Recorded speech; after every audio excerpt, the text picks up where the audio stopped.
Welcome to another episode of Friday Night Pint. We've got a big debate, big discussion that's breaking down between West Ham fans. The AZ Alkmaar home semi-final is sold out. And there's a bit of discourse, a bit of disgruntlement going on in certain fans unhappy that the quarterfinals wasn't sold out. And it seems to be that there are fans that chose not to go to the quarterfinals, but have gone to the semis. And I've been we've been seeing a lot of arguments, a lot of debates, a lot of heated sort of arguments online. A lot of people unhappy with it. I don't know which side of the fence that these two gentlemen fall on. I know which side I fall on. We'll get some opinions. We may get debated. Me and Graham may have another clash on here. Clash of the no, Dan, we don't clash. We have a discussion and then decide I was right. Oh, is that That's how what it we was? do. That's how it goes. Yeah, I've been misinformed this whole time. But how are you doing, lads? It's good to be on here with you. Back to the. You know what? This is the A team, innit? This is the dream team. It's a dream team. We can say what we want. The other two are out. They're not going to be watching. So exactly. Yeah, they'll say, "What are you talking about?" Yeah, no, I'm all good, mate. It's been a busy bloody week. I feel like past 4 days we've been in front of the camera. Yeah, mate. Honestly, it's catching up with me. I am shattered, and we're up in the morning to go to Palace. Yes, mate. Tomorrow morning. First time you've been away together since Newport? What? No, we must have been Wolves since then, surely. It was Newport. Oh, God, no. I remember what happened at Newport. Well, we actually won. It ain't offered me and Dan see us win. Jack Wilshere got an assist. And didn't what was the one we went to when we got absolutely larruped? I can't remember who went to one we got absolutely. That was it, Oxford. We went Oxford. Yeah. So, I mean, that brings this into a bit of what we're going to talk about because, I've noticed there's this divide for a while, fans that go to, home games, away games versus fans that don't. But this sort of feeling, I noticed this, and I started having this debate when the quarterfinals didn't sell out, the Ghent game. And there was a lot of people unhappy with the fans that didn't go or weren't going to that game. And then predicted that the semis would sell out. Now, before I give my opinion, I'm really interested to hear how you two fall on this side, how you both feel about it. But evening to everyone in the chat. Hope you're all good. And we'll start some comments as well. And at the end once we've had our say, we'll come to you lot. Go on, Gray. You start, mate. Well, it's a tough one, really, because some people don't go to as many games as other people. It doesn't make them any less of a fan.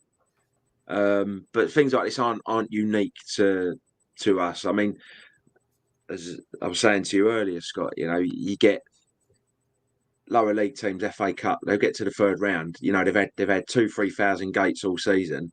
They get a sort of glamour tie plumped all of a sudden. They're filling their stadium, and then you start to think, well, where were these fans for the other games?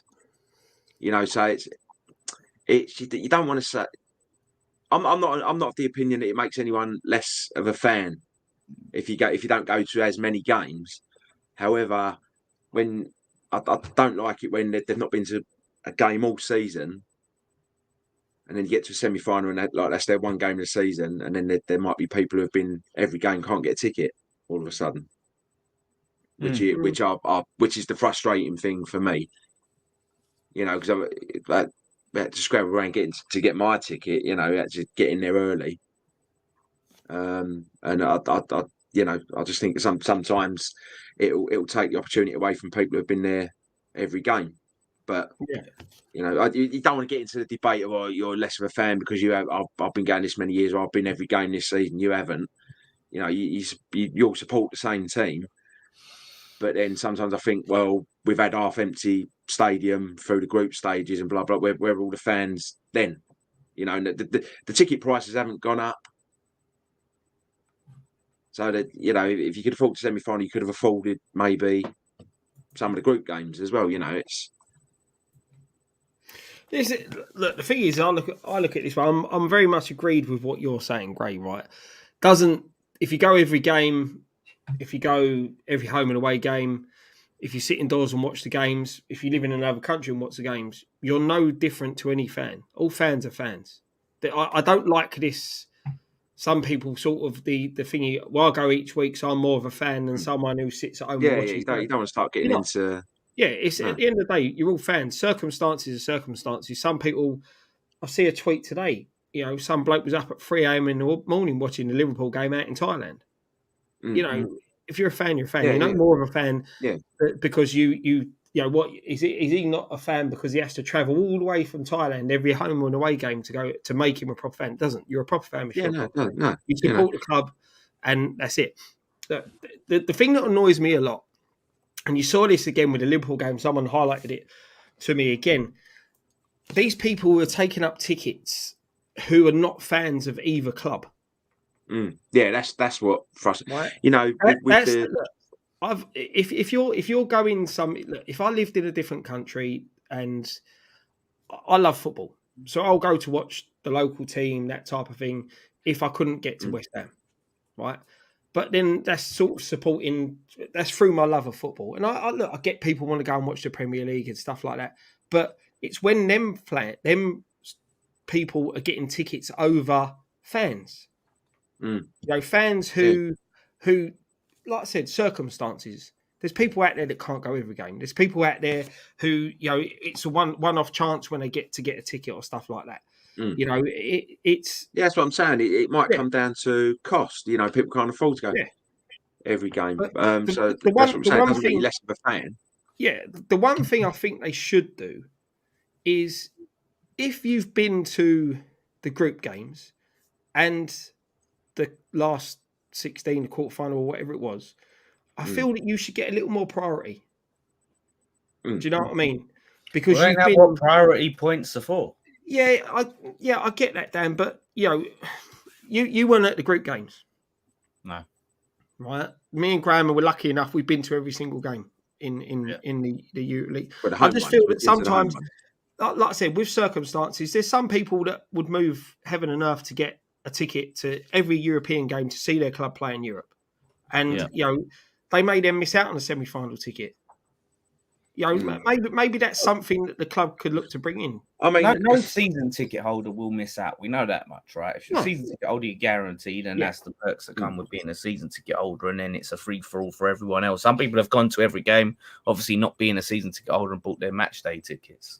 But the privilege of being a season ticket holder is if you want to pick and choose, you can pick and choose. But if you don't have your ticket, then someone else gets the opportunity if you give yours up.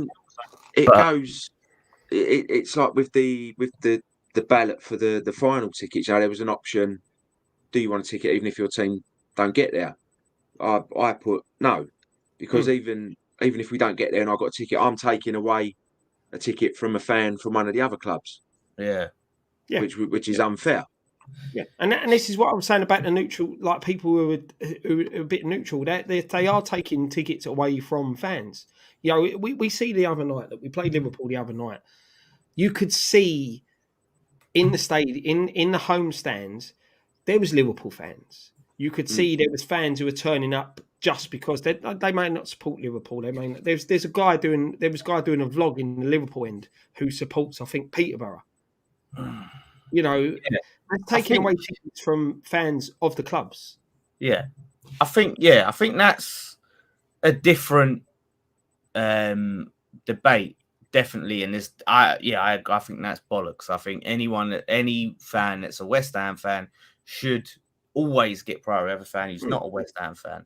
I think the problem that's become is there's been West Ham fans that have not been happy with other West Ham fans that will go to one game, but they ain't been to the game before it or something like that. And, when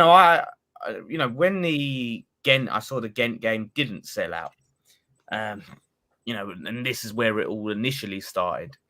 I, tweeted out my thoughts on it because there was a lot of people just having a go at fans for not going, right? And I really hate that sort of attitude of like, you know, It might come down to people couldn't afford an extra game on top of. well, this is That's it. what it might come down to, you know. Yeah, because people will say, "Oh, well, you know, the semi-final is going to be the same price as the quarterfinal. If it's 60 quid for the quarters and 60 quid, why can't you go to both? Because that's 120 quid altogether, right? And if you're going to pick and choose, well, you go, right, well, if I can go to the semis, I'll save the money, because it's not just your 60 quid ticket. It's your train tickets if you're coming from out of London, like a lot of people are. It's your food, your drink. You know, everything adds up on a match day, right? People that go regular, you know how much a match day can really cost, not just the ticket. And, you know, I think that when people were looking at that and saying, oh, well, you know, there were £20 tickets. But that was one of the big arguments. Well, you can get £20 tickets. They're limited. People say that as an argument of, well, why couldn't everyone get the £20 tickets? Because there are only so many £20 tickets. I got my Ghent ticket last minute, right?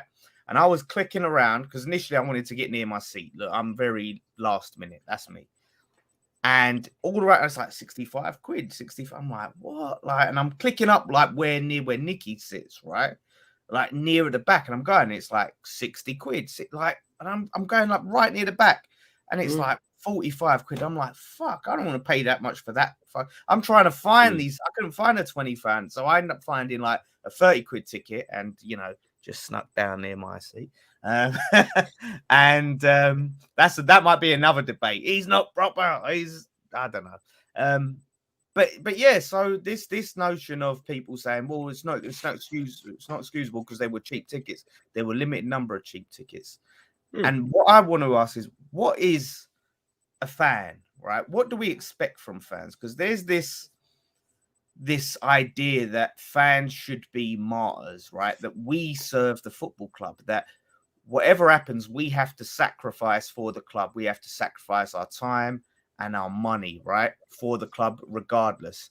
You don't get to choose what games you want to go. You don't get to choose when you fancy it or when you can afford it. You have to go no matter what the weather, no matter what your circumstances, right? That's the attitude a lot of fans have. And listen, the fans that do that, obviously, you got to respect it, because there are a lot of fans that will go and will spend all their money, all their sick days, holidays, days, everything. But there's a lot of fans out there have families, right? Have kids, wives, all sorts. You know, you yourself, Scott, right? And it takes a toll on the family life. And if you go, sometimes, well, you've got to take the kids. As you know, Scott, you've got to get your own ticket, get the kids' ticket, buy the kid, maybe get the kid a program or you know, Nicky spent 15 quid on a football the other day to keep his son happy, you know, and there's so much that goes into it. People don't put their minds in this life of a normal person that just supports the club and wants to watch some games when they can. That's what it comes down to. There's so much elitism around football. It makes me sick. And I'm looking at it, if a game's not selling out, that's the club's fault, because you've overpriced it. Yeah. But I mean, the thing is, Dan, you even watch like things like Man City and that, you know, Champions League every year, blah blah. They have games where the stadium's 3/4 full or half full. You know, when everything was it earlier this year where they were pleading with fans to turn up for the games. Yeah, this, you know, you look at the last games. I think it's the last game of the season at Sunderland and another club chasing promotion on the playoffs, and they've sold out their home grounds, you know, for the last games of the season because they're pushing for promotion. You know, but they haven't sold out the grounds throughout the season. You know, it does happen sometimes. You do get that. But it's just it's happened to us plenty of times in the past when we've been down. You know, I remember in was it 89, 90 when we got relegated in 89, the first season, that we were getting 12, 14,000. You know, at the start, and then as that was when we had Lou Macari, and then we weren't doing too well. Then Billy Bonds come in and started moving back up the table, and the crowd started coming back. So, you know, it's peaks and troughs, isn't it? You know. By the way, if you disagree with me, you think what I say is rubbish, put why, because that's the fun. That's the whole point of the day. Everyone, if you disagree, let me know why and say why. But like I said, I always feel like there's certain fans that see themselves as martyrs, and I go and I sacrifice this and I sacrifice that. Life is very short, and some people want to just live their life, watch their team, go to games, and not have to sacrifice their fucking kid's birthday, or an evening with their missus, taking their missus out to dinner or something, right? Like a lot of people do, or just their one day off they might have had in a long time, or maybe they're feeling a bit shit, or funds are a bit tight, whatever. Some people do that, some people don't. Doesn't make anyone each a fan. I just think people should stop getting on other people. Yeah. I mean, totally agree, mate. if we're going to go on about tickets, and that the thing that infuriates me is the final. If we get there, each club only gets 4,000 tickets allocated. The rest go to corporate and whatnot. That's ridiculous. This is the thing. I think that sort of thing infuriates me. Yeah, the stadium holds 19,000. So each team is allocated 4,000. So that's 8,000 of a 19,000 crowd. So it's 11,000 tickets that is going to go to the players' families, which that's fair enough. I've got no problem with the players' families. It's a cup final, Yeah. Oh, sorry. If it's 5,000, so that's 10,000 out of 9. I'm sure it was only 4, but if I'm wrong, I apologise. So even at that, so that's 10,000. Then you've got 9,000 still unaccounted for. Players' families, coaches' families, all that type. Completely understand. It's a big day out, and the family should be there. So that there's no problem with. But then you're looking at what 7,000 corporate, 8,000 corporate. And like you said, great. You go onto the UEFA website and apply for tickets, and they give you the option. Oh, what team do you want? Do you want to still go if your team don't make it? Yeah, I know. So even if we didn't get there, and we got the tickets, I'd be taking the ticket away from.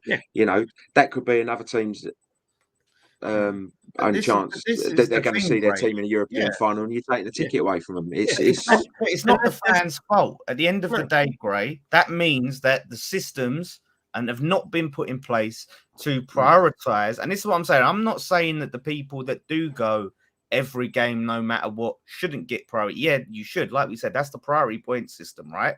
So the club, and this is a big problem, what they've done with this round, right, is us all season ticket holders, we got to book our tickets, and then we had an opportunity to book 4 additional tickets before it went on general sale. That's last year it was 6. Yeah, that's bullshit. I'm sorry. I didn't take up that chance. No. And this is where they're leaving it open to abuse, because then people do take their mates who's like, oh, my mate, he's an Arsenal fan, but I'll invite him out and he can come with me and have a ticket. And it's the system that is the problem, not the fan.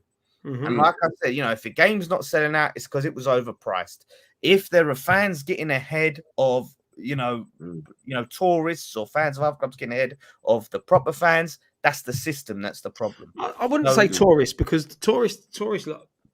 I think there's nothing wrong with tourists. Yeah, but there's nothing wrong with tourists who are West Ham fans.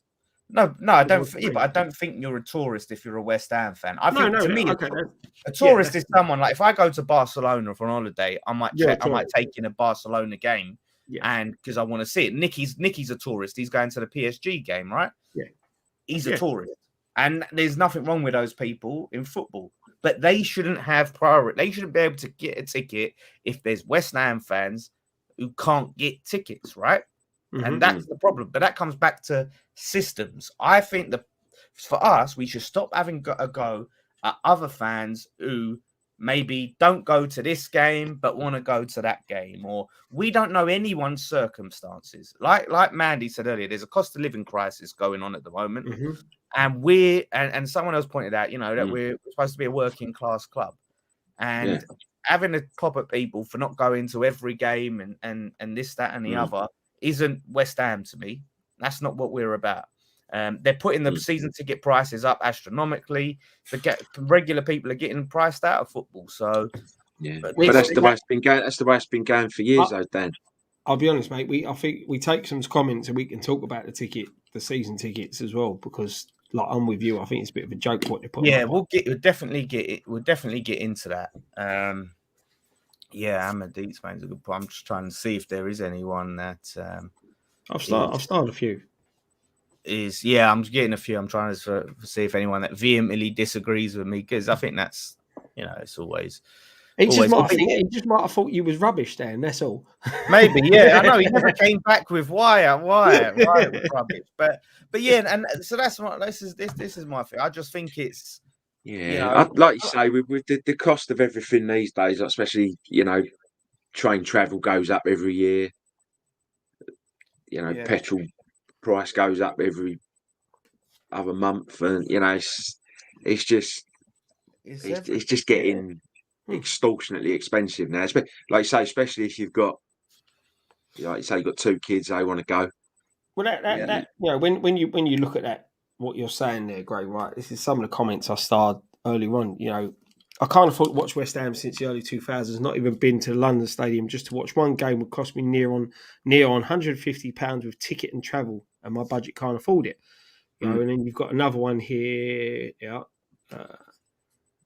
Matt paid 138 for 2 tickets to the semi-finals in Band 4. Another one here. Time off work.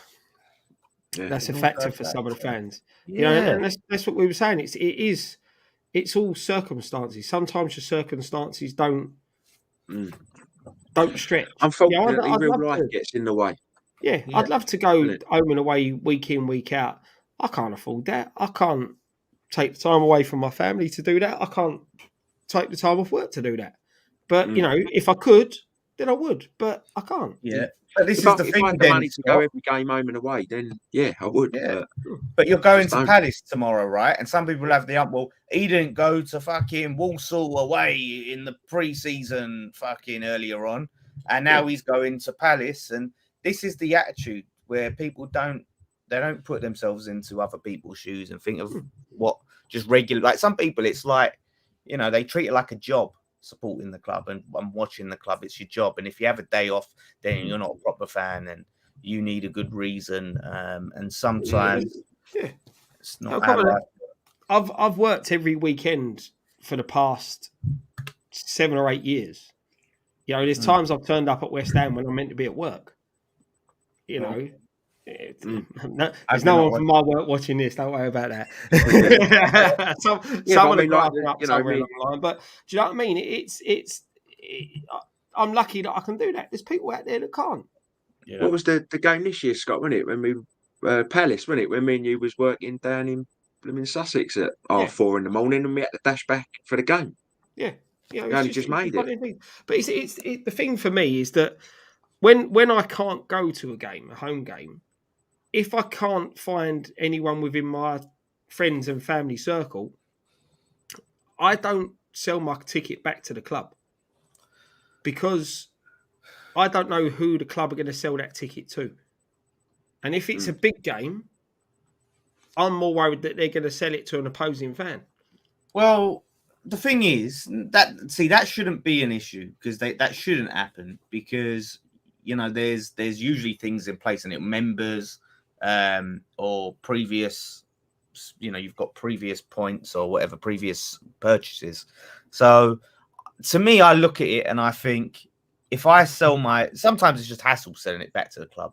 And I've been like you, sometimes I've just not done it and my seat's gone empty, but I'd rather my seat be filled than go empty.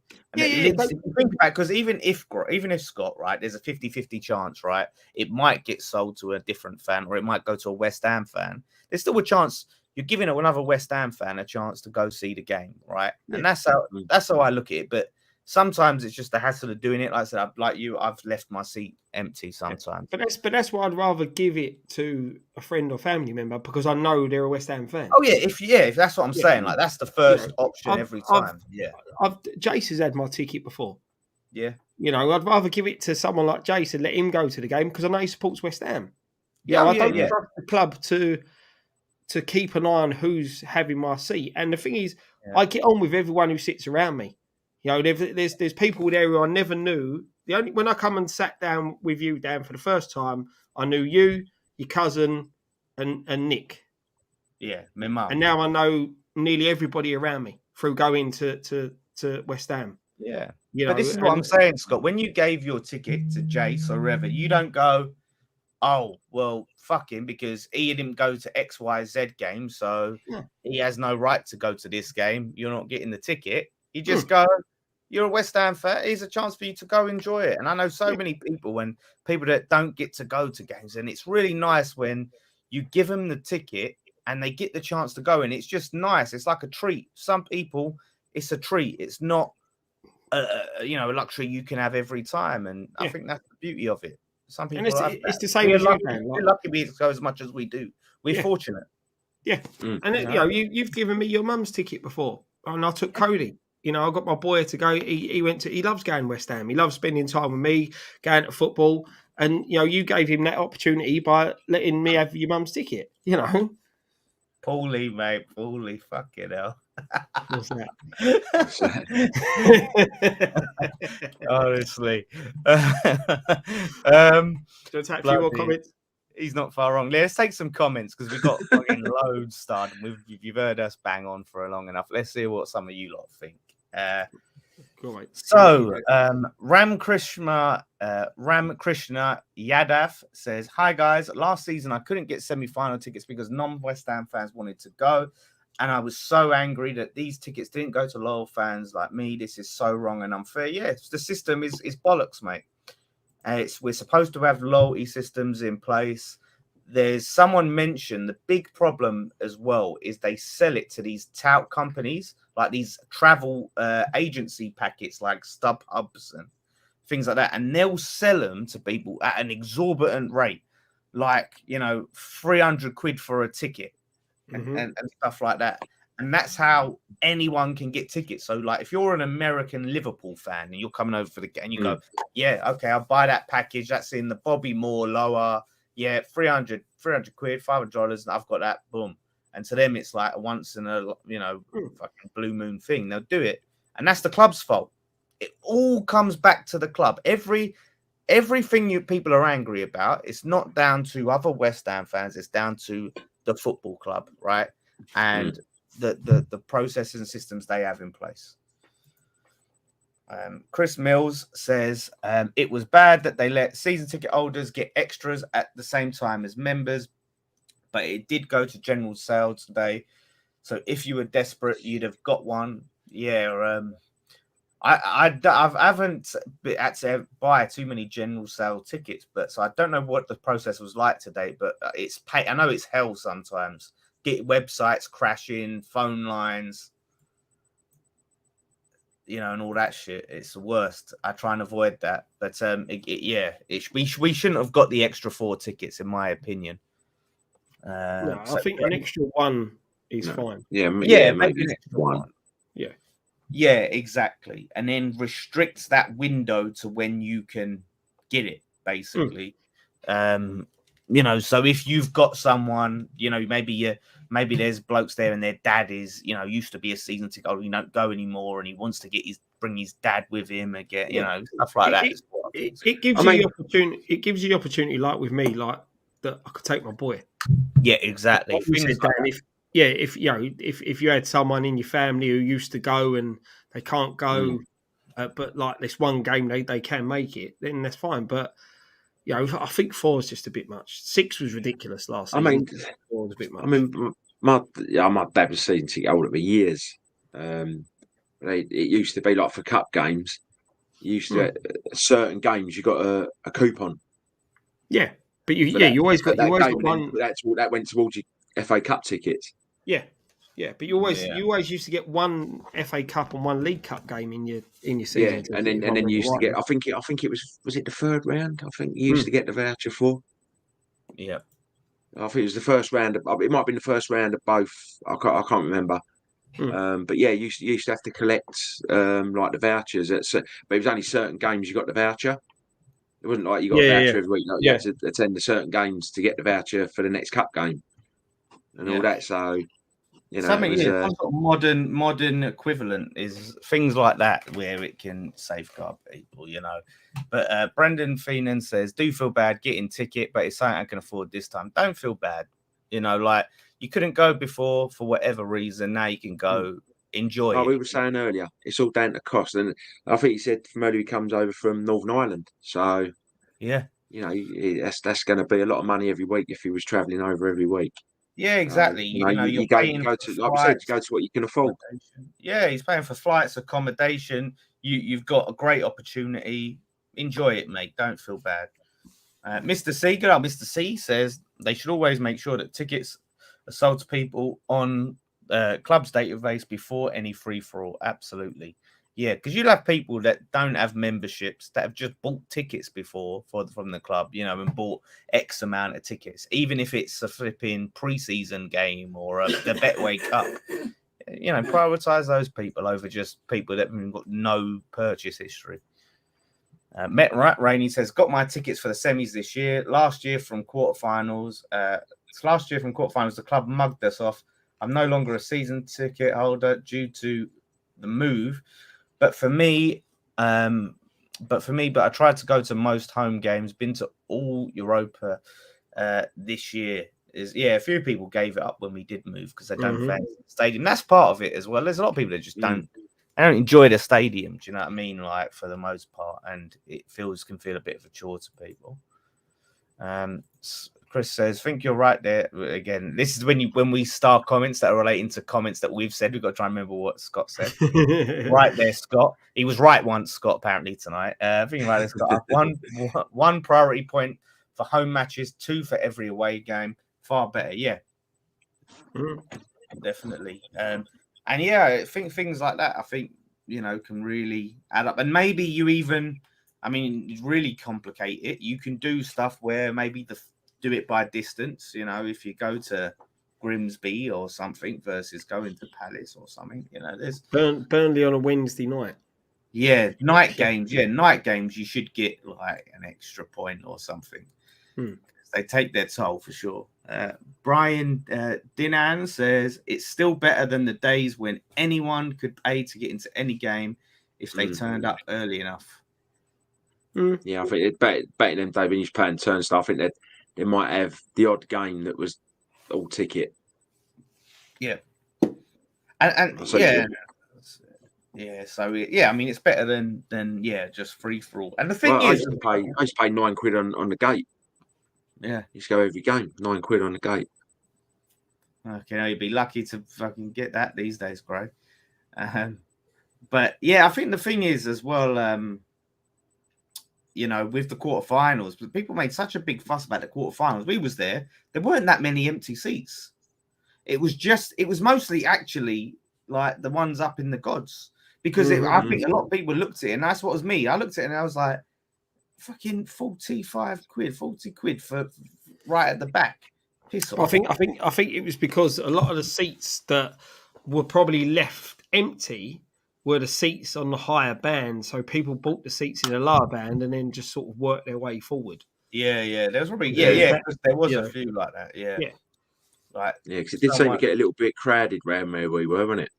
At one point. Well, that was the thing. Like, you know, my cousin's seat was empty, so one of the other blokes who sits with us during the games. He had a seat up in the gods and came and sat in my cousin's seat. Yeah, that's just how it goes, isn't it? Good on Miss Amaret. Says, not gonna lie, I ain't been to many matches in many years, and sometimes feel fake, but I know I was born claret and blue. Just because I can't make the matches, don't make me no less than others. Yeah, I mean, Miss Amaret lives, and there's a lot of fans that have spread out over the years. And, you know, like you look at Nick Tucker, right? He's, you know, West Ham as they come, right?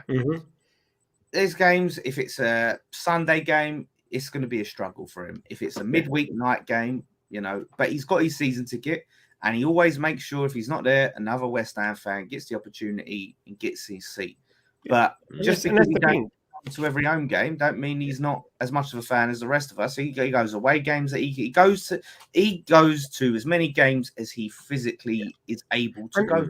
And the thing is, it's his change of job. You know, he got a new job, and then that was it. He can't go every game, whereas before he could, now he can't. But like you said, he keeps his season ticket. Yeah, that's it. You know, so that's it. There's so many people like that. Tom Bertha said that's the key word. Elitism. It's supposed to be the working person's game. Yeah, Hasn't been the working person's game for years. that's they've been drastically working to change that, take it more away. But that's why we should fight where we can, rather than fight each other. Fight this, the fight the man, fight the power, as they say, and resist that. Stevie Ray says a lot more entitled fan these days, not a West Ham thing, a generational thing. Yeah, that's a shame. Yeah. Also adds, missed out on semis last year. I didn't kick up a fuss because I'd been to the previous 2 rounds and group stages that year. This year I managed to get ticket for the semis and I'm buzzing. Happy Should for be you, good, mate. right? It should be good. The Ghent game, like I said, people was fussing about, this isn't a capacity. It was a good atmosphere. Great game. Like I said, near enough full. I had a great night. Chris Mills, as soon as I had kids, they came first. Luckily, I was financially able to get them season tickets from the age of 6. Yep, some people can, some people can't. Thomas, I remember someone talking about how if tickets get refunded by UEFA, they'll charge an extortionate rate since prices are in euros. Which I'm not sure what that's about. 10 minutes back, no one in attack. Love that name. We're gonna win the Conference League. like FA Cup final tickets go to grassroots teams, giving them the opportunity to make money by raffling the tickets. Interesting. We used to do that at our football club years ago. You say, when I played Rivalry as well, I think. Yeah. So West Ham get to the FA Cup final with Man City. A portion of those tickets will be given to grassroots clubs to raffle off. Yeah. I mean, it's good for those grassroots clubs, obviously, but it's not good. Then it just means that there's non West Ham. For us, it was the raffle didn't really make a lot of money because we were never in the finals, and we were all predominantly West Ham fans. So Ahmed says this is what I've heard happening with Ticketmaster. This is what I've brought up earlier with music concerts where they buy up all allocation of tickets available, then up the price. Yeah. Do you know what was the game the other day? It might have been the last home game that was during the day, not the Liverpool game. What was the game before that during the day on the weekend? No, that was Bournemouth. So maybe it was the Ghent game. There were so many touts. I've seen so many touts about it, and I think, how can you just brazenly walk around going, who wants tickets? Surely it's illegal. Always been about, mate. Why do we accept it though? Why does no one give them a slap or anything? But the crazy thing is, mate, is that the guys there doing that are no different. Not no different, sorry, but they're classed as illegally doing that. But Ticketmaster have StubHub. No, that's what I'm saying. But we say that's the bad thing. No, that's what I'm saying. There's no difference. It's that. But like you said, the guys down on outside the ground saying buy and sell, anyone got a ticket, that type of thing, their class is doing something illegal. But Ticketmaster have a sister site called StubHub where they legally sell tickets for more than what the face value of the tickets are. No, that's bollocks. But what I'm saying is us as fans, right, we're all having a go at, the idea of tickets getting bought up and going to non-fans and that. Why do we tolerate these touts? Why do we allow them to they freely walk and move around us, right? Offering tickets. No one says a word to them. No one, at all has a go at them or anything. We seem to just accept it that these are there, but what they're doing works against what, and some of them are scammers, by the way, as well, where they'll sell you fake tickets. But no one, I just don't know. I just don't know why we accept these people when no one's had a go and told them to fuck off. So Kev WHUFC says fans are given little to no consideration by those in charge of things like this, just care about the money from sponsors and TV. It doesn't enter their heads about the cost of fans. Absolutely right, Kev. JR25 says 100% agreed, Dan. People need to remember we're all human. I've realized it's mainly the teens who have no outgoings who say they're more fans than others. Some of us work, have a life. It's the cycle, I think, of being a fan. Is I found this because you speak to blokes that are in their 60s and they tell you, oh yeah, when I was like in my early 20s and now I was going home and away all the time. Same with people in their 40s, 50s. And now these lot that are in their late teens, early 20s, and that going, they're going to be them one day. They'll have a family and they'll, have changes maybe move away. Yeah, exactly. Yeah, it happens, and people. Like I said, unfortunately, real life gets in the way. That's what I mean. Empathy is a powerful thing, man. You got to put yourself in other people's shoes sometimes, and think about, what their lives are like. Gary Edwards says, makes me sick hearing tourists take up tickets for a home game. Where are these tourists at Upton Park? The interesting thing about this, and I said this because it was like, obviously at Upton Park, you didn't really see what my definition of tourist. Like they're coming over from another country and they're taking in the game. You can't say there weren't none, but obviously Upton Park is not a tourist area, right? People weren't coming over, getting hotels in Upton Park and going, oh, I want to go shopping in Upton Park. Like Stratford with West is everything is like become a tourist destination. Like if you're staying in London, it's got casino, it's got restaurants, bars, everything, and a big fucker football stadium with Premier League football. But not only that, I think the Premier League is bigger now, a lot bigger now, and I think West Ham's more on the map now. Yeah, do you know what I mean? It's Green Street Freeze come out, right? But that's what I'm saying. Films like Green Street put us on the map a bit more. You look, whenever you travel around the world, anyone that's interested in English football knows who West Ham are, and they know the history. They know they know Bobby Moore and that type of thing because of England winning the World Cup. You've seen that everywhere I've travelled. People know who West Ham are. I just feel now that we're seeing more tourists now because I think more people are into football, are into the Premier League, are into clubs like West Ham. You see when you look on Twitter and Instagram and things like that, the amount now of American supporters clubs or support, Chicago, New York, all these different cities now that have West Ham supporters groups. Yeah. And I just think now it's more accessible than it used to be. No, I think that's definitely a thing. Yeah, that and Stratford being more attractive as a tour. Yeah, I think that's it. But like I said, tourists are part of the game, and it's just up to the club to make sure we get enough proper fans in there. Yeah. Callum Sermon says it cost me around 250 quid to watch West Ham at home for me and my partner. I'd watch them every week if I can afford it. Ticket prices need lowering. That was the whole selling point. Affordable football. That was going to be affordable. And this is what they do, right? Is everyone's out, we got, 250 quid tickets. So you get they put these limited few season tickets up in the gods and say, well, we've got cheapest season tickets in the league. And it's like, no, you've got the cheapest, cheap season tickets, the few select 2000s or whatever. But for the other general fan who can't get those season tickets, they're paying, exorbitant prices on a match day, to go and get their match tickets. And, if you got to price it accordingly, like I said, if you're playing flipping Ghent in the conference, the third tier of European football, you've got to price it like you're paying Ghent versus, not pricing the same as Sevilla in the Europa League or something. It's got to scale back. Yeah, exactly, mate. Exactly. Same as Burnley, you don't charge the same price for a fucking ticket to Burnley as you do Man United. That's how it goes, and then everyone gets a chance. Miss Amaret says, Dan Scott Gray, if you get a chance, please just say hey to Dalbs, and tell him we're all here for him. I haven't seen what's happened, but listen, Dalbs, we're all here for you, mate. Yeah, sure. So we're all here, mate. Yeah, so we're all here if you want to talk.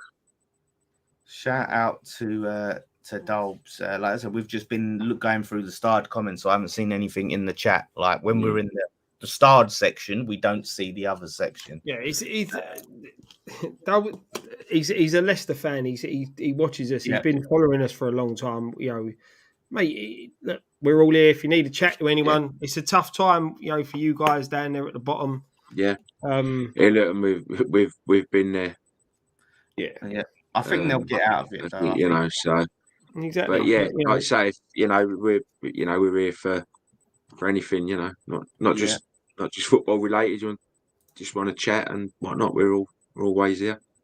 Yeah, exactly, mate. Yeah, exactly. You know, we always appreciate you because you come in our chat. You're in our chat every week. You're here supporting us. So look, we're happy. You know, even though we rarely ever talk about Leicester, he listens to us bang on about West Ham and moan about it and all sorts. So exactly, but we're going through similar things. You know, we're just in a little bit of a better position than you are. But look, mate, if it's it affects us all, and you'll be fine. You know, try not to let it affect you too much, but you'll be fine, mate. Yeah. Steve WHU Bell, good old Steve, $4.99 super chat. Thank you very much, mate. We always appreciate you. Says big shout out to the under-18s champions. Absolutely, mate. Me and Scott were there. Yeah, had a great time. So proud. Yeah, I didn't get home from work in time. Otherwise, I'd have been there and all. Oh, shut up, you plastic fake fan. I'm more of a fan than you. I'm more of a... I'll tell you what, though, DeGray. I'll tell you what, man. I'll tell you, it makes me more. I was at the 99 final. Where were you? I was playing PlayStation or Sega Mega Drive. But no, you would have loved it, Gray. It was... I see. Yeah, I'm gutted. I missed it. I saw it. Do you know what? I've watching them under-18s. We were there for the semi-final, and look, there's probably people out there going, "Oh, look, you lot turn up for the semi-final and the final." You know, where was we in the quarterfinal? Do you know what? One thing I will say about the under-18s, they play some good bloody football. Yeah, you want to watch a game played on the ground and the way it should be. Go watch them lads because they played really, really well.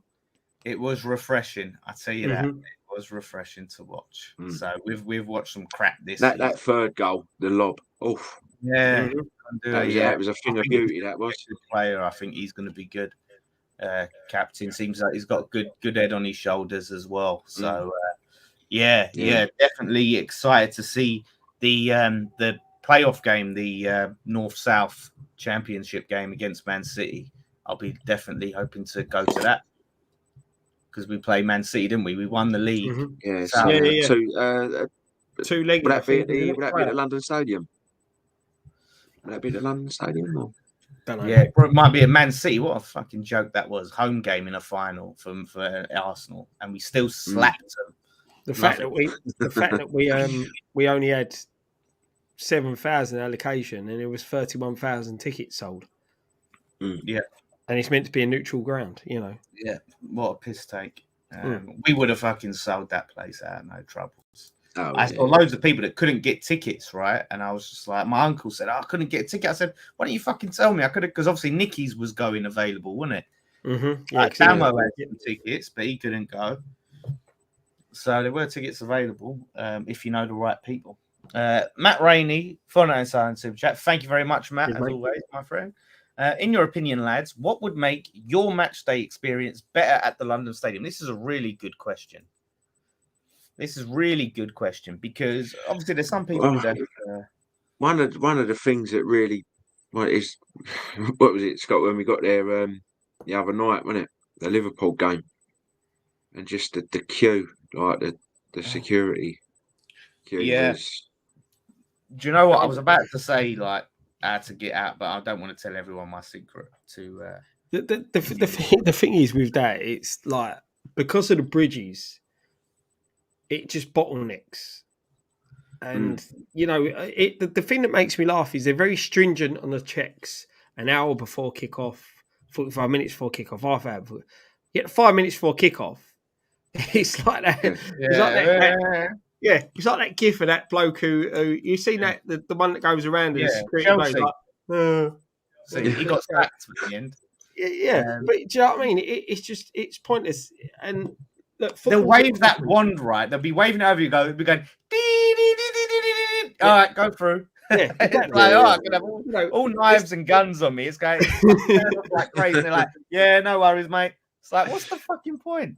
The thing is that yeah, look, that has been a problem over there, but I think that just stems from the fact football's different. You know, football fans will spend the last few minutes in the pub finishing their pint and then get to the ground because that's what they've always done. You know, it used to happen at Upton Park, but you know, I don't know how you change that. Lowering the prices of stuff inside will improve the match day experience, definitely. Mm. You know, because it's still extortionate prices. Yeah, I mean just the beer is it. I'll be before you even start on the food. Mm. You know, what's Mate, the burger? So like burger's about £7, and it's tiny. Yeah.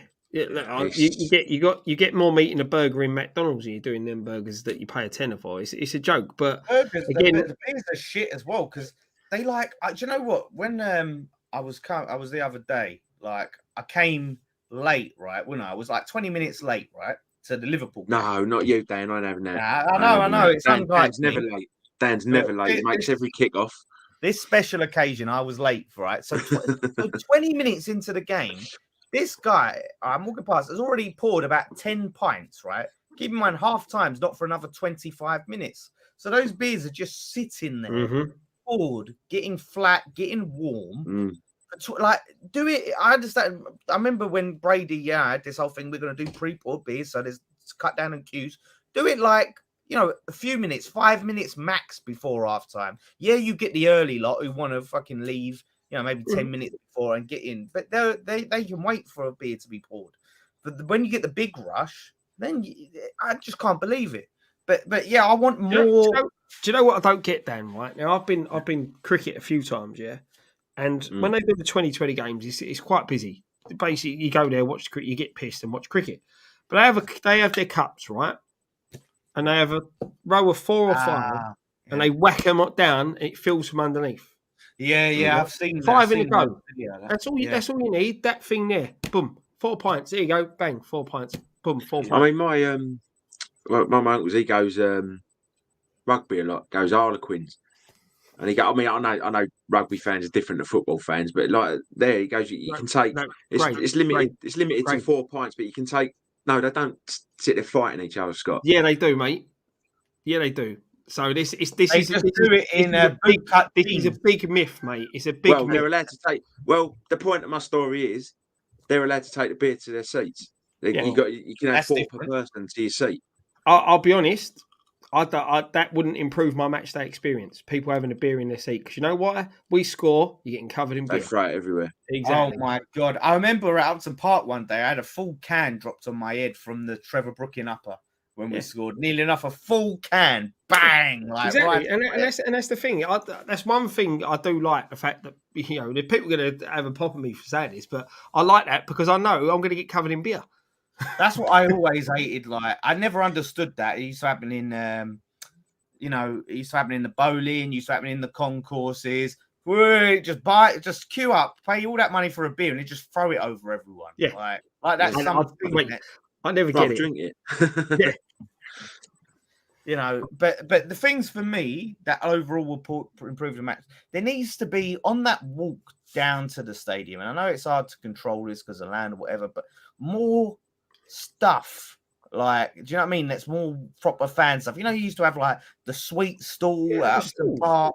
I don't eat the burger vans, but you got the fact, like, none of this like fucking posh fancy jacket potato vans, like, the proper fan stuff, the proper, people that sell all the scarves and the hats. Do you remember when we first started going, Dan? You used to come, where the cow is, you come across from the cow. Remember there used to be a burger van now? Yeah. I mean, there's nothing there now from when you walk into Westfield until you get the other side of that bridge. There's nothing to say that you're going to a football game or you're going to watch West Ham. No, exactly. You've got all that area that they've got the facilities to put stuff out on a match day. There should be stuff up there all year round, because at the end of the day, whether we own that stadium or not, we're the only thing that keeps that stadium going. Because Green Street, right? The whole Green Street, the walk down, and it was busy, but it was buzzing because you had pubs, cafes, you had stalls, you had vans, right? You had all of this, and there was people there. The whole thing felt a buzz. Whereas now, like, it's just one long, sad walk to the fucking. It's like you're like, oh fucking hell, I've got to go and get to this queue and stand there and go for it. It's painful to get to this. I just want to get the fuck in. Whereas Upton Park, it was like as soon as you get, you know, I would walk down the Barking Road and the walk, it'd be exciting. I'd be buzzing. You get to Green Street and it was exciting. It felt like football. It felt like match day. You don't feel that anymore. The amount of times I walk down the Barking Road and you're walking towards the ground and you just see the stadium lights lighting up. The glow of the lights. Lighting up I used to love it when you used to. So when I was a kid, and my dad used to take me. It always got me when you come up the stairs at the back of the stand, and as you come out in the first, like, you can just see the glow, the lights, and then you get up to the top, and then you just see the picture all lit up in front of you, right? And you could, especially when it had been sort of raining as well, and you could smell like the wet grass and right. It just used to really get me every time. That really fucking helps it. And knock down these. Look, the podium have been really nice to us. I know I'm gonna probably upset if they're watching this, right? And they've let us film there. Knock it down and build a proper pub, for fuck's sake. Like, we got the Carpenter's Arms, which is the closest. That you can only fit so many people. I swerve it a lot of the time because it's just too packed. We need more proper pubs, like close. Like with Upton Park, you had so many pubs like in and around the stadium that you could go in. Whereas now, I'll be honest, Dan, I think the podium needs to be made bigger. Well, yeah, I just don't like. It's not the sort of place that I would want to drink in because it don't feel football. It don't feel proper. It's not a proper. It just don't feel right. Whereas the Carpenters is a proper pub. We need more of that close and around there, so you can feel like, yeah, you know what? I'll get to, like, now, if I want a proper pub, you know, I've got to drink quite far from the stadium and then go, right, fuck, I better leave 20 minutes before kickoff, or half an hour, sorry, no, even more than that, so 40 minutes. So you can't go, right, whereas before you could be in the Queens or the Bowling or even the Denmark and walk down, or we used to go M&M bar and go, right, let's go 10 minutes before kickoff. Yeah, but the problem is where the stadium is. You know, there's bars in Hackney Wick and stuff like that. But you know, it's just because of the location of the stadium. You know, the podium. I don't really think the podium bar was originally there for a football bar. You know, it was a place for people. It was more, you know, poncy, if you know what I mean, originally. But it's a nice bar, and I like it. I like the location of it. As I said, it just needs to be bigger. Huh? Said that's because you're a ponce. By the way, Scott, actually, you know what you didn't mention when we talked about the under 18s? Yeah. Go on. Who bought the beers? Yes. Dan bought a beer. Yes. I bought all the beers, mate. When Dan opened his wallet, did the Queen blink? Nearly 30 quid round it was. Dan, I bet you was like that when you was handing it over going. I tried not to sell it. I tried not to show it on my face. The funny thing was, though, Gray, right? I think it was 26 quid, and then he had to pay for Cody's Coke, and that was 4 quid. Yeah. Oh, my God. I was like, fucking Nicky Brigady's kid. 4 quid Coke. I so wanted to say how much. Like, inside, I was like, fucking how much? But I didn't want these lots to say anything. So I was like, yeah, it's normal. Oh, yeah, that's fine. 4 quid Coke. Yeah, it's pretty normal. It was bloody hell. I wish I'd been there to see that. It was, you would have seen that. Well, I'm glad you wasn't, because that would have cost me another 6 quid. So, oh, damn. You have to dry lunch. Matt Ray, 499 super chat. Thank you once again, mate. Long live the Bowling Ground. Sorry, new gen fans, but I'm old school. Fuck Stratford. Only go because my boy, nephew, and niece. I think there's a lot of people that agree with you, mate, about that. And I just hope one day we can own it and just make it as much like home as possible. Do you know what? There's a bit of, I say breaking news. It's breaking news as it's a breaking rumor. Apparently, we're going to be offering a new deal to Aaron Creswell, which blows my mind, to be honest. You know, at this stage of the game, you know, Nicky said it before. This is kind of our problem, is that we keep certain players too long. We offer players contracts sentiment. I don't know if we're getting to the point they want him to have a testimonial, which is I have a testimonial, whatever. But we need to be upgrading these positions. We can't be sitting there and having Aaron Creswell start a game in 2023-2024 season, starting games in the Premier League for us. Yeah, but I said this when we sort of touched on this the other day. So when you look at it at the moment, you've got Creswell, you've got Emerson, and you've probably got the backup would be Scars from the under 18s. If you're looking to bring him through and push him for a first team spot next season, you still need to have an experienced left back at the club. Right, so if you're gonna sit there and say, right, next season Emerson's going to be the number one, Scars is going to be the number two, you still need to have a player like Creswell around the club, because if Emerson picks up a long-term injury, you're thrusting a youngster in there, and it's a lot of pressure on them. We saw with Deck when he come through. There was a couple of times he didn't have a good game and he got took off, and you sometimes just need that experience in there. And look, I've been a big critic of Creswell of late. He's over the past few years, but he's come in these few games and he's played really well. And the thing for me though is I don't get why we're offering him another contract and not Soufal. Yeah, because that makes no sense to me whatsoever. He's been linked. Apparently, 3 other clubs are interested in Soufal. I did read. They need to get him tied down to a contract he now. Needs to be tied down before anyone else, because let's be honest, we lose Soufal, we ain't got no right back. And he's been playing out his skin the last few games. Well, we've got Ben Johnson, and we ain't got no right back.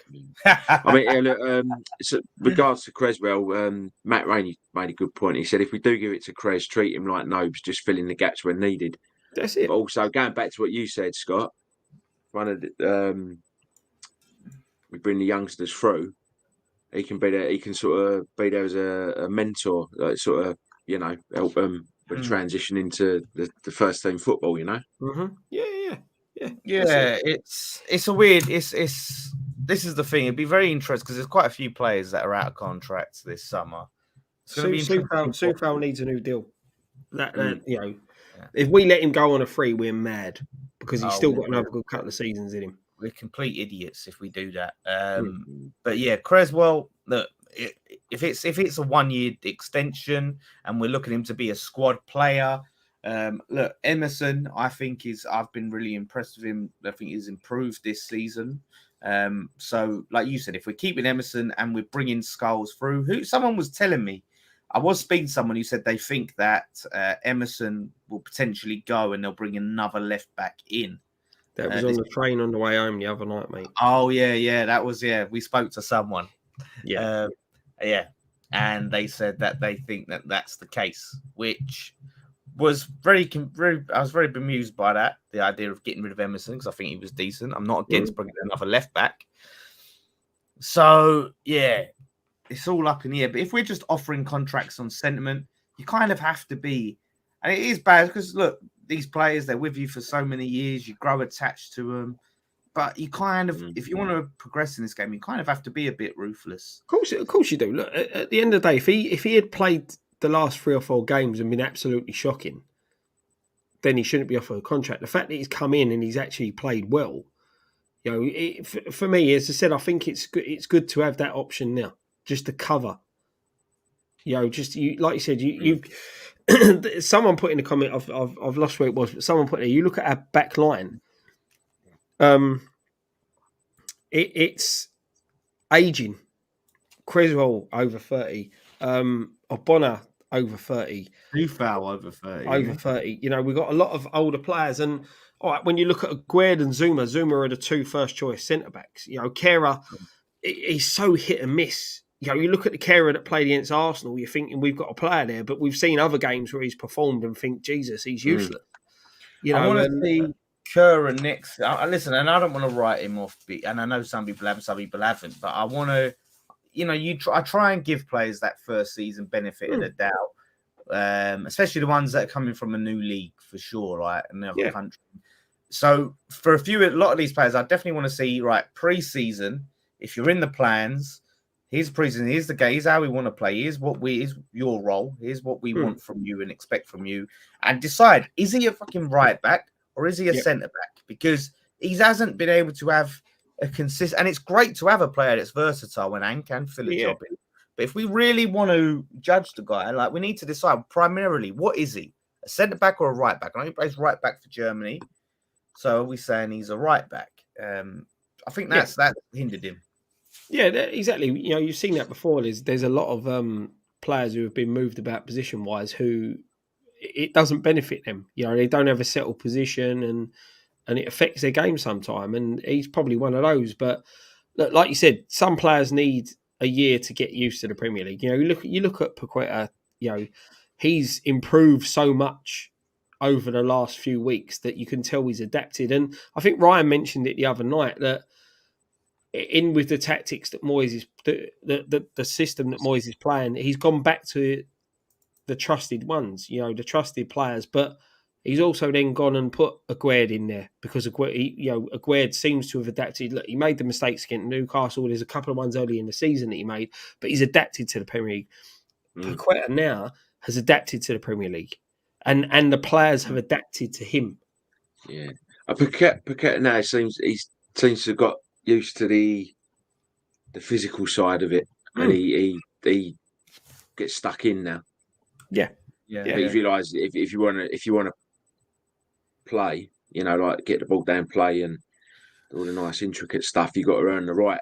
It helps that you've been playing in the right position for a while and get used to that role. And the thing with him as well, when he gives the ball away, he tries to get it back. You know, he hunts to get the ball back.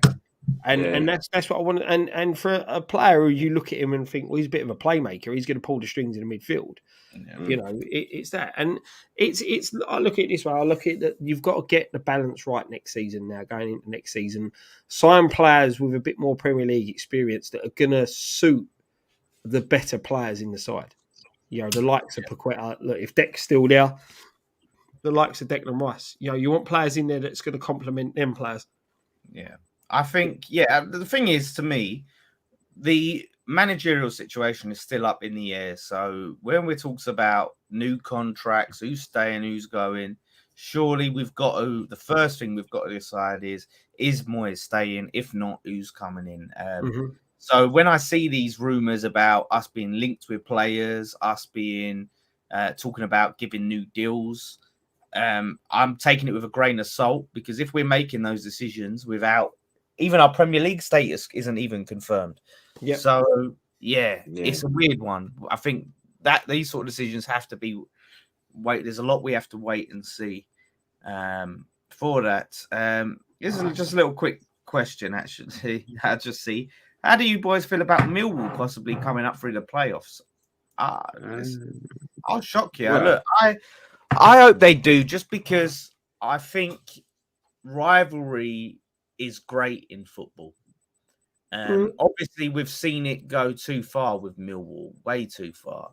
But I think having your rivals gone for that long and never playing them, you know, you lose something. You lose that real, you know, that's our proper derby. Obviously, we hate Spurs, but Millwall's are our number one rivals.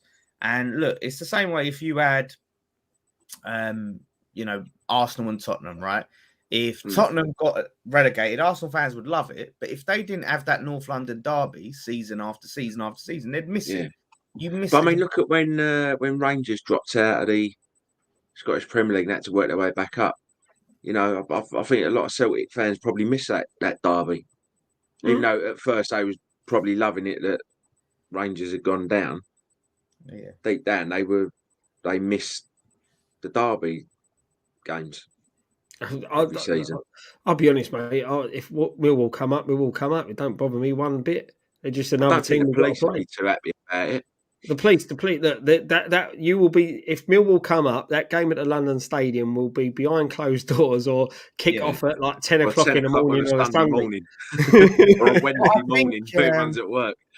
I think if we played each other twice a season, it would eventually simmer. It wouldn't be friendly. It wouldn't be, necessarily nice and pleasant, but it wouldn't be as volatile as it would be that those first few times. Do you know what I mean? The thing is, Dan, I think it's more that look, a lot of people don't understand the rivalry and where the rivalry of West Ham Millwall comes from. They just look at it that back in the day, that was the hooligan thing type of it. Look, Millwall have done a lot of charitable work. They've done a lot of stuff for Isla. When I mean, the thing is, for all the bad press that Millwall get, as a Millwall get a community bad club, press all the they're time. one of the best around as a community club. Yeah. See, Yeah. but like I said, I don't. Look, football's football. I'm not going to go and punch someone in the face because they support another team. That's not what I do. I'm not into that type of thing. Look, there are people out there that want to do that, and that's their choice. But for me, they're just another football team that I want us to beat. That's Well, you say that, Scott, but we don't look at Tottenham that way, do we? No, look, Tottenham never used to bother me. It's their fans. Not all their fans. That's where the rival, of course, it's any club. That's going to be your sticking point. Like any club, right? Your problem generally isn't the club or the idea of the club. It's the fan base. Same with the Millwall fans, right? We do streams, we do videos, right? Anytime we slip up, there'll be Millwall fans in the comments loving it, right? Yeah. They're wishing our downfall, right? It's part of the game. That's what it's about. They flew a fucking plane. They had that plane flying over Upton Park when we got relegated. It's just part of the banter. That's banter between fans. I'll tell you what, I went Millwall away in '93. I was 17. I've got to admit, it was an experience. I'll put it that way. Yeah. But that's it. And eventually, look, I think Millwall fans have to get with the times, right? And I feel their problem is they try and live up to this reputation that they've built for themselves as these nutter fans who are super hard and will do everyone, right? They're in the Premier League, mate, and their club starts getting docked points and fined and all of that shit. And they'll think, shit, we're costing our club our Premier League status. They'll wind that in, just enough. But the atmospheres for derbies, there's nothing like it. Exactly, and that's the one thing it will guarantee is the atmosphere at Millwall and the atmosphere at the London Stadium on them nights or them days. That will be electric. Yeah. It will be electric. Look, the Tottenham thing, I think a lot of the rivalry with us and Spurs now is one because they hate it when we beat them, and they sit there and say, "Oh, you're nothing to us," and all that. As I've said before, as I've shown you guys before, because someone sent to me, when you look at their fan forums when they're leading up to play us, they do not want to lose. Yeah, and I've got Spurs fans, but they're not bothered. They're not bothered. No, that's what I'm saying. They're supporting. Actually, I know Spurs fans. Every team we're playing in Europe, they're supporting that team. Yeah, they're waiting for us. And that's the thing. And it's just that why I love it when they mess up. And they're just they've been punching above their weight for a long time, and they get away with it. And they're just good to take the piss out of sometimes. Let's be honest. The banter with them, no matter how bad you're doing, you can always laugh at Tottenham. Yeah, but that's it, and that's why, to me, having more of those and that with your biggest rivals, those games we get pumped for that. The Tottenhams and the Chelseas, right? Some of the best atmospheres. When you win, you're buzzing, right? When you lose, you're devastated. It's the stakes, and stakes are what makes football the sport that it is. And having Millwall win the Premier League will add to that. It adds to that. And of course it does. Yeah. So look, I'm for it. Personally, at the end of the day, mate, don't matter whether we're for it or against it. If they get promoted, it's going to happen. Well, yeah, exactly. They're currently beating Blackpool 2-1, so they're in a playoff position. So there's a good chance that they'll make the playoffs. I think there's one more game left to play, so they'll have to get something. They'll have to win. Haven't Blackburn got a game in hand, or did they play that last night? No, Blackburn and Sunderland below and Coventry below them all have games in hand on Millwall. Yeah. So yeah, that Millwall basically will have to win to They have need a to chance. win. They need to win their last game and hope that Coventry, Sunderland, and Blackburn slip up. I think Yeah. it works out. Yeah, Coventry. There's 2 spaces in the playoffs anyway. So even if Coventry win, they still in the playoffs. It's Sunderland and Blackburn. They really have to watch out for. Yeah. It'll be interesting. Listen, I'm not going to be putting on a Millwall shirt and cheering them on and celebrating their goals, but it'll be great to have another derby. And I know it'll be a bit chaotic, and the police. It might be behind closed doors. But we'll see. Yeah, I don't think it will be behind closed doors, but it will be an early kickoff. Yeah, I mean, an early kickoff. that The police presence will be like flipping. Yeah, it will be intense. It'll be like the army. It'll roll like the army or something. I think I used to play for a team over in South London. They was all Millwall. Yeah, The team I played for, and they all knew. But they was all good as gold. I mean, obviously they took the mick out of me when they beat us, which I think that was. Yeah, When I think they 4-1, missed I think I was they getting. missed I remember that. Yeah. So yeah, that's and lastly, just a question from Steve WHU Bell. Dan, any news on Friday Night Pint Live 2? I think he's talking about the next, in-person Friday Night Pint show. We all need to catch up. We absolutely do, mate. As far as I know, it's still looking at it for the end of the season, and we're looking to do it. We're looking at venues, so it'll probably be in London this time. Which is better. Should be a bit easier for everybody to get. Yeah, we're hoping to get it around Stratford, so we're probably looking at Stratford. I think it's one of those where we're going to wait and make sure we're safe, because we don't feel that to have a sort of a celebration like that if we get relegated would be appropriate. So it's all in the pipeline. Hopefully we're going to get it all sorted. But he is right. We need it. We had a great time. It'd be good to see everyone again and get everyone down there and hopefully a more local venue. But we got to meet Steve. I think we FaceTime. I spoke to Samaret on the phone. Hopefully she can make it. I meet a lot of wonderful people that night. Yeah, exactly. We got to meet a lot of you, and it was great to meet you. And hopefully, a few more that didn't get to make it last time could make it this time. And then we'll party the night away after. Yes. I think it's a much better to do it at the end of the season. We done it like near Christmas, wasn't it, or something? First round's on Dan. What? Who said that? Whoa, Scott's round. What? What? Who said that? Stop it! No, that's out of order. But really, it's Scott's round next. To be fair, I bought the first round, so we're carrying that on. We're counting that, and then it's Scott's round. You know what I mean? I better get mine in early then. Dan, you can't have that one. That's too expensive. Buy me a beer tomorrow. You have a Carling. It's not a round. You can't. Yeah, there you go. See, get your beer tomorrow. Sorted. Nah. I'm not drinking tomorrow. I'm driving. But yeah, listen. We'll wrap it up there. Me and Scott. Hang on, Dan. Before you go, mate. Mike's got it on the nail. And Dan's looking at venues where pints are cheap. Yeah.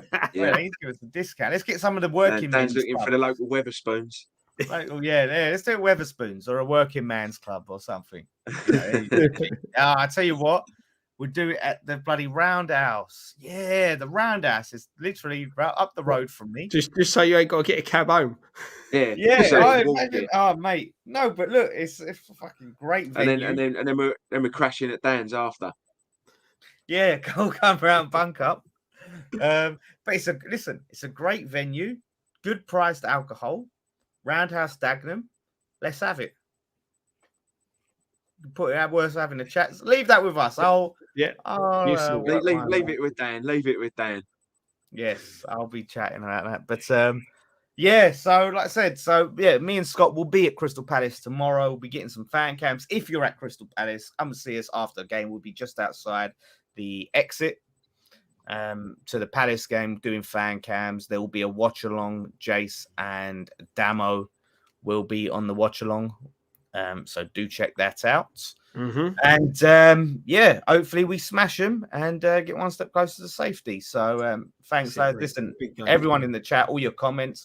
Like I said, we didn't know what we was talking about today, but you all made it. You all helped us get through the show, and you're all brilliant. So yeah, we'll see you on the next one. One thing left to say, lads. Come on, you